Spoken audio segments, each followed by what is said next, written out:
It's time to end the cycles of shame in Arabic music. And I'm talking about dancers and musicians.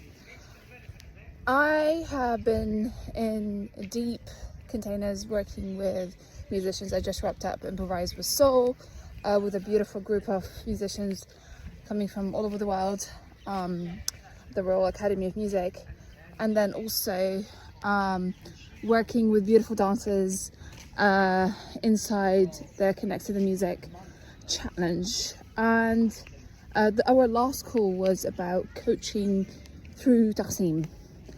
And I honestly felt very sad, because what the dancers were saying is that we feel that we want to prove that we were good enough. Some dancers even said that, oh, the musician is trying to trick me so I look silly. And there was like a great sense of vulnerability around Taqsim. It's like, I have no idea. It's kind of like the music is this kind of malevolent thing that is trying to get you, and you need to prove yourself to it somehow, and to the musicians and to the people. And I kind of wanted to give everybody a hug, but at the same time also, I know from mentoring musicians for over 15 years and then the last 7 years online, that, you know, there are some even famous musicians come to me like, Maya, I have no idea what I'm doing.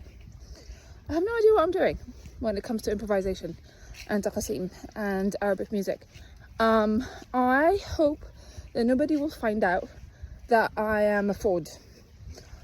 And because here's the thing, people were not taught how to play taqsim. Even my mentor, who was amazing, his name is Salim Sadwa, he was Kulthum herself sent him a letter asking him to please come and play with her after Si Muhammad Abdul Saleh passed away. And so I would, when I used to go to his house for lessons, I would just like bow at the handwriting of Kulthum. Like, even somebody of that caliber did not have the language to describe. So even amazing musicians do not have the language to describe what's happening in a taqsim. They just tell you it's just pure improvisation. They just tell you to copy.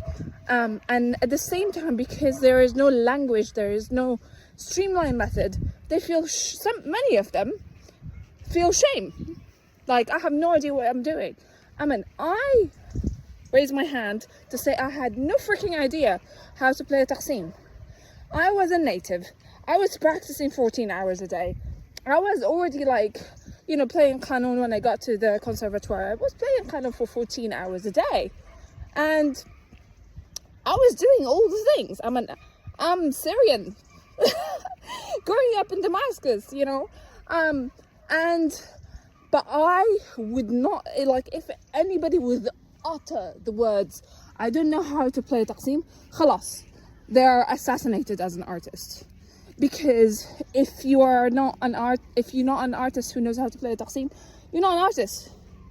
So the musicians are carrying shame and uncertainty. The dancers are carrying shame and uncertainty. And honestly, we need to start to address this right now.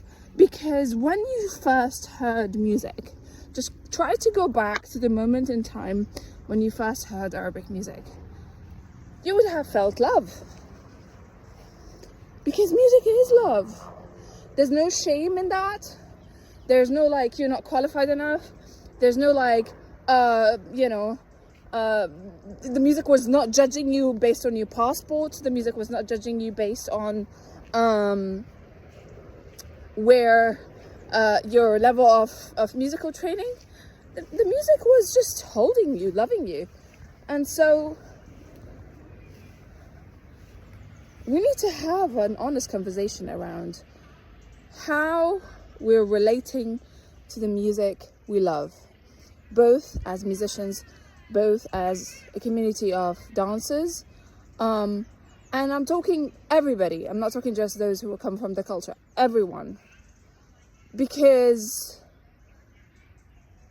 if we are to produce art in this crazy time and alchemize the darkness of humanity into beautiful art that uplifts the vibration on the planet, we need to just look at the shame and look at it with love and let it go. So if you felt shame, if you felt that you don't know enough, if you felt that any amount of vulnerability, that, oh my God, I hope that I'm not going to be judged, you're not alone. There are thousands and thousands and thousands. In fact, the vast majority of people feel like that. So let's ditch the cycles of shame in Arabic music, and let's look at it for the thing that it is. It's love.